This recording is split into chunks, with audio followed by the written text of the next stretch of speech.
कुछ web series masterpiece नहीं होती हैं, लेकिन फिर भी उन्हें देख के खुशी महसूस होती है। ऐसी एक वेब सीरीज़ के बारे में आज आपसे बात करूंगा। नाम है बंदिश बैंडिट। इस वीडियो को पूरा देखिएगा क्योंकि हम आखिरी में कुछ सवालों के जवाब भी देंगे इसी वीडियो से रिलेटेड।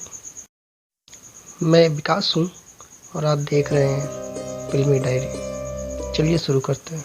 ये कहानी है राधे और तमन्ना के स्ट्रगल की, लव में भी और म्यूज़िक में भी। इस वेब सीरीज़ की जो सबसे अच्छी बात है वो ये है कि ये मेहनत का महत्व समझाती है आपको।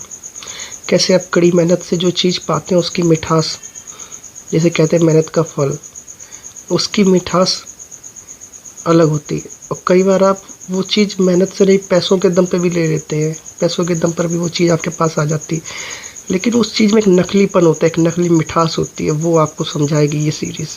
कहानी की शुरुआत होती है पंडित जी से, जिसका रोल निभाया है नसरुद्दीन शाह ने। वो जोधपुर के संगीत सम्राट हैं। जोधपुर के राजा के लिए ही गाना गाते हैं। उन्हें चमक धमक और शोर शराबा ज़्यादा पसंद नहीं है और इसीलिए वो शादी पार्टियों में भी नहीं जाते हैं। इसी लेगेसी को आगे बढ़ाना चाहता है उनका पोता, जिसका नाम है राधे, और इसके लिए वो कड़ी साधना करता है शास्त्रीय संगीत सीखने के लिए। फिर कहानी में एंट्री होती है दिग्विजय राठौर की, जो राठौर घराने को अपना बताता है और उस पर दावेदारी ठोकता है। इसके लिए वो चैलेंज करता है पंडित जी को संगीत सम्राट के मंच पर। किसी बीमारी के चलते पंडित जी अपनी गाने की क्षमता खो बैठते हैं। फिर इस प्रतियोगिता की जिम्मेदारी आती है राधे कंधे पे। वहीं बात करें अगर लीड फीमेल की, तो उसका नाम है तमन्ना, जिसका रोल निभाया है श्रेया चौधरी ने। तमन्ना को लाइफ में जो कुछ चाहिए था वो सब मिला। उसे म्यूजिशियन बनना था, वो बन भी गई। लेकिन राधे से मिलने के बाद उसे एहसास होता है कि उसके पास जो कुछ भी है सब एक खालीपन के साथ है, एक नकली टैलेंट के साथ। और इसी नकलीपन को दूर करना चाहती है तमन्ना, जिसमें उसकी मदद करता है राधे। राधे उसकी मदद कैसे करता है ये बहुत खूबसूरती से दिखाया गया है। आपकी लाइफ में म्यूजिक कहीं से भी जुड़ा हुआ है तो यकीन मानिए ये वेब सीरीज़ आपको बहुत पसंद आएगी। इस प्यारी सी लव स्टोरी को आपको एक बार ज़रूर देखना चाहिए। मैं पर्सनली रिकमेंड करूँगा इसे। अब बात कर लेते हैं कुछ सवालों की जो ये वेब सीरीज़ देख के लोगों ने मुझसे पूछा है। पहला सवाल है, क्या राधे के पिता असली दिग्विजय हैं? इसका जवाब है नहीं। राधे मोहिनी और राजेंद्र राठौर का ही लड़का है। आपको याद होगा कि मोहिनी ने अपने प्यार के बारे में पिता से चुपचाप बता दिया था। किसी तरह की झिझक नहीं थी उसे, किसी तरह का डर नहीं था। ऐसी बहादुर लड़की कभी भी प्रेगनेंसी की बात अपने माँ बाप से नहीं छुपाएगी या किसी को धोखा नहीं देगी।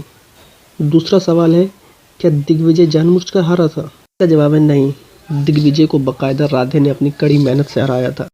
लास्ट का वो सीन तो आपको याद ही होगा जब मेघ मल्हार गाते हुए राधे ने पानी बरसा दिया था। ये उसकी वॉइस पावर की, उसकी ताकत को दिखाता है आराम से, जो दिग्विजय कभी भी नहीं कर सकता था। इसलिए राधे अपनी मेहनत से जीता था। तीसरा सवाल है, क्या मोहिनी राठौर घराने की सबसे अच्छी सिंगर है? इसका जवाब है हाँ, क्योंकि मोहिनी ने सिर्फ 21-22 साल की उम्र में ही पंडित जी को शास्त्रीय गान में हराया था। यही नहीं, जब दिग्विजय को पता चलता है कि राधे की ट्रेनिंग का जिम्मा अब मोहिनी के कंधे पे है, ये सुनकर जो दिग्विजय की हालत होती है, जो दिग्विजय का डर था, वो मोहिनी की पावर को साफ साफ दिखाता है कि मोहिनी किस लेवल पे सिंगिंग करती थी। इस वेब सीरीज़ को देखकर आपके मन में कोई और सवाल आए तो कमेंट में मुझसे ज़रूर पूछिएगा। मैं आपसे मिलूँगा अगले वीडियो में। तब तक के लिए नमस्कार। जय हिंद।